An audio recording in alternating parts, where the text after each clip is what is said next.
These women are completely out of touch with reality. And you're right, ABC should wake up. Women were not invited to that table. Women were not invited to many tables in this nation. The reason we fought and busted our behinds to make sure that you didn't have to worry about this. And now to hear you talk about it and to hear anybody talk about the wokeness was put in place for a reason. Chaos erupted on The View when Karoline Leavitt dropped bombshell revelations, leaving the hosts scrambling.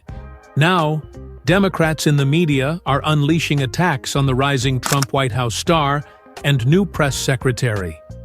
Today, we're breaking down exactly what happened, why it has everyone talking, and what it means for the future of the show. If you're wondering what really caused this meltdown, you're in the right place. Karoline Leavitt has shaken up the political landscape, and the fallout is spectacular. The View thrives on controversy, but this time, they picked the wrong fight. The moment Karoline stepped into the spotlight, Democrats launched their attacks. According to Trump, she's a 10, and that's probably why she's there.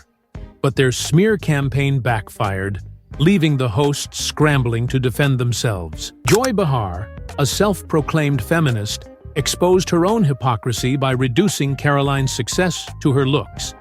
How can she claim to empower women while tearing one down?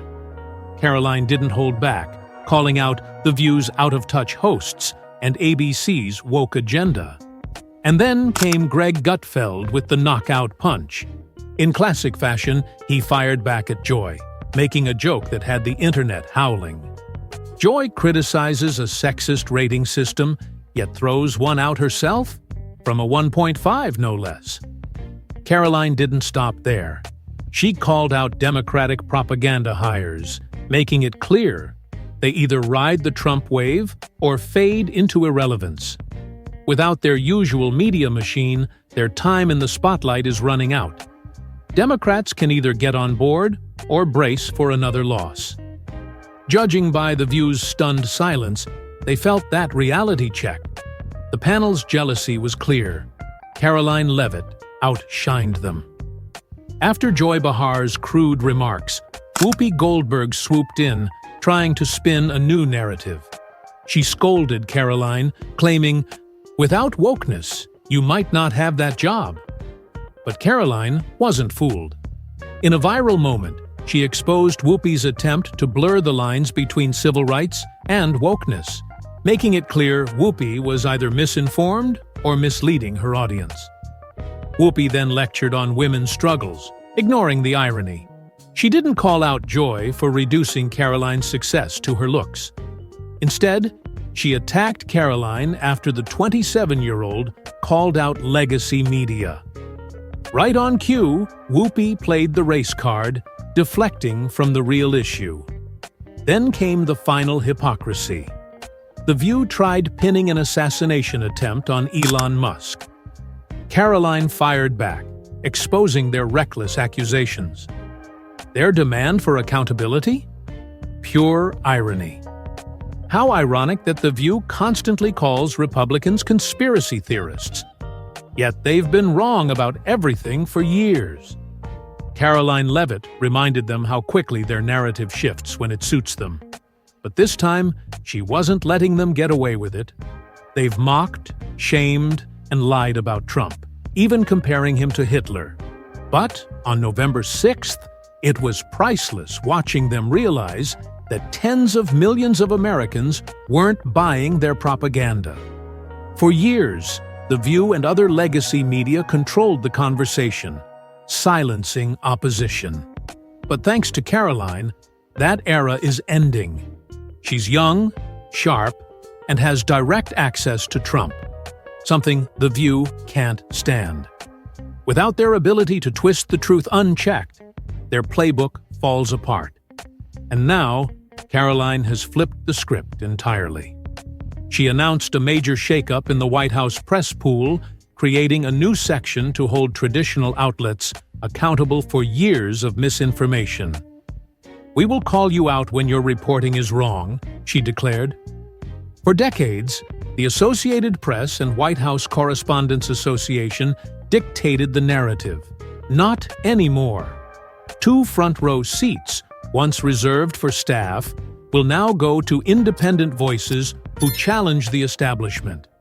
And if that wasn't enough to send The View into a meltdown, Karoline also reinstated press passes for 440 journalists revoked under Biden. While The View rages, conservative women are moving forward, unbothered by their criticism. And, as expected, the media is fuming. How ironic that The View calls Republicans conspiracy theorists while being wrong for years. Karoline Leavitt exposed their shifting narratives and didn't let them get away with it. They mocked and lied about Trump, even comparing him to Hitler. But on November 6th, reality hit. Their propaganda wasn't working. For years, legacy media silenced opposition. But thanks to Karoline, that era is ending. She's young, sharp, and has direct access to Trump, The View's worst nightmare. Now she's shaking up the White House press pool, holding biased outlets accountable. "We will call you out when your reporting is wrong," she declared. Legacy media no longer controls the room. 2 front-row seats now go to independent voices, and 440 journalists, banned under Biden, just got reinstated. While The View melts down, conservative women move forward, unbothered. They thought they had her cornered. They thought she'd fumble. Spoiler alert, she didn't. When pressed about ICE's 3,500 arrests under Trump, Karoline Leavitt didn't hesitate. "All of them broke our nation's laws," she fired back, shutting down their attempt to make Trump's policies seem unfair. They wanted her to admit Trump's immigration stance was cruel, but she flipped the script, reminding them that law-abiding Americans come first. Their argument collapsed, but instead of conceding, they doubled down, desperate to spin the narrative. They claimed to care about justice, but this wasn't about defending immigrants. It was about pushing their tired, left-wing agenda. And Karoline? She saw right through it. "I work for a president who gets things done," she declared, making it clear she wasn't just standing her ground. She was enjoying every second of their struggle. Karoline isn't just taking on The View, she's taking on the entire legacy media machine, and she's doing it with a smile. She knows their game, and now so does everyone else. For years, the media twisted facts to fit their agenda. But now, Karoline is shutting it down in real time. And the best part? The more they fight back, the more they prove her point. In a final blow, she exposed The View for what they really are: a mouthpiece for the left, catering to a party in disarray. They've spent years blindly echoing Democratic narratives, and now that someone is holding them accountable, they don't know what to do. Karoline? She's loving every second of it. And just like that, as the media landscape shifts, legacy outlets like The View are losing their grip, scrambling to control the narrative, and failing spectacularly. So, the real question is, how much longer can they keep up this charade? Are we witnessing the slow collapse of mainstream media dominance? Or will they find a way to manipulate their way back into power? Let me know your thoughts in the comments. And if you want more hard-hitting breakdowns like this, don't forget to like, subscribe, and hit that notification bell. Because trust me, this fight is far from over.